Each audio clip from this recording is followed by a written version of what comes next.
Everyone wants to talk about discipline, but not when you're about to work a double shift and you're on 3 hours of sleep. Hey, it's me, Christian. Welcome back to the Pay with Pain podcast. This is episode 2. Today, I'm just going to be talking about burnout, how to avoid it, and the reason why you need burnout for success. Essentially, us as humans, especially in this day and age, we don't like to work. Everyone's always talking about they want less work days. They want, I want a smaller work week. And don't get me wrong, for the average person, maybe it could be better. But the whole goal, at least for me, when it comes to being a human, is to be like the top 1% of something. Be the top 0.01%. 0.001%. You get what I'm saying?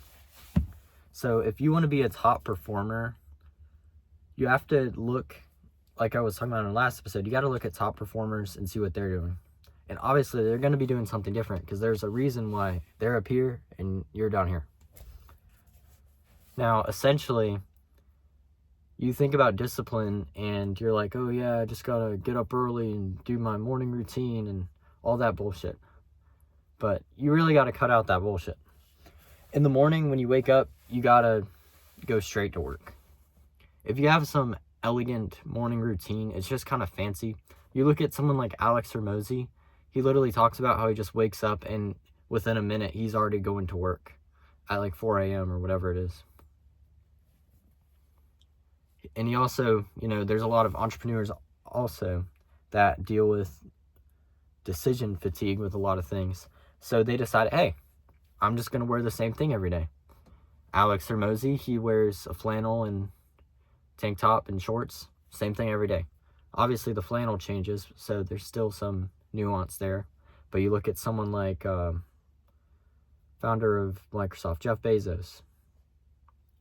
You look at Steve Jobs. All these people that have done amazing things, regardless of how you feel about them as a person. They've definitely revolutionized the world that we live in now. And they probably wouldn't have done the same if they had so much more decision fatigue. Now, decision fatigue is kind of a different topic, so I'm going to kind of reroute back to where I was going with this. But essentially, you have to reduce burnout by getting your body ready for burnout. You have to do the reps. It's like every tired night, every single time, like, let's just use an example. Last week, on Saturday, I worked at First Watch, and then I couldn't sleep because I just slept the night before, so let's say 7 to 4 or something like that. And then I couldn't sleep in between my 2 shifts next because I just slept the night before. So then it's like 4 o'clock to like 10 o'clock. I barely slept trying to sleep because I knew what was coming up. Then I have the night shift, 10 to 7, overnight at the hotel I'm working at. And then right after that, I go straight to First Watch.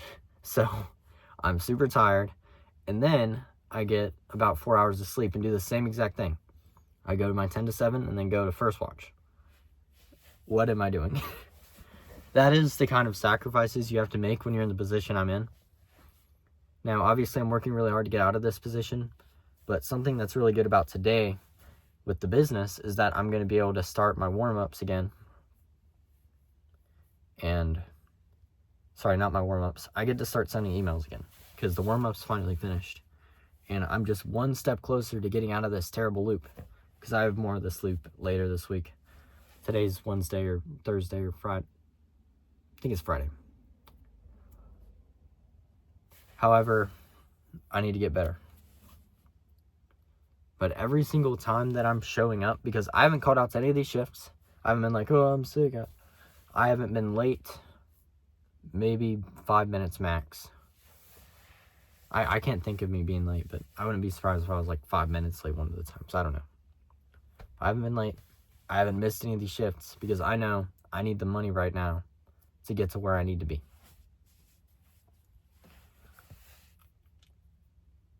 Now, I want you to just look at things in your life right now and see where you're, tired, sluggish, lazy when you're scrolling all day. And remember, you can just do more volume. Hormozy says that volume negates luck. So why would you not do something every single day that brings you closer to your goal? Why would you lay in bed, scroll on TikTok, scroll on Instagram Reels, instead of actually doing something to get you closer to your goals. Because if you're not doing anything to get you closer to your goals, what's the point of living? Don't mean to get too philosophical there, but I think it's just better to look at things blunt, because when you look at things blunt, then you're able to make real decisions instead of just dancing around the decision. Honestly, that pretty much just concludes this episode today.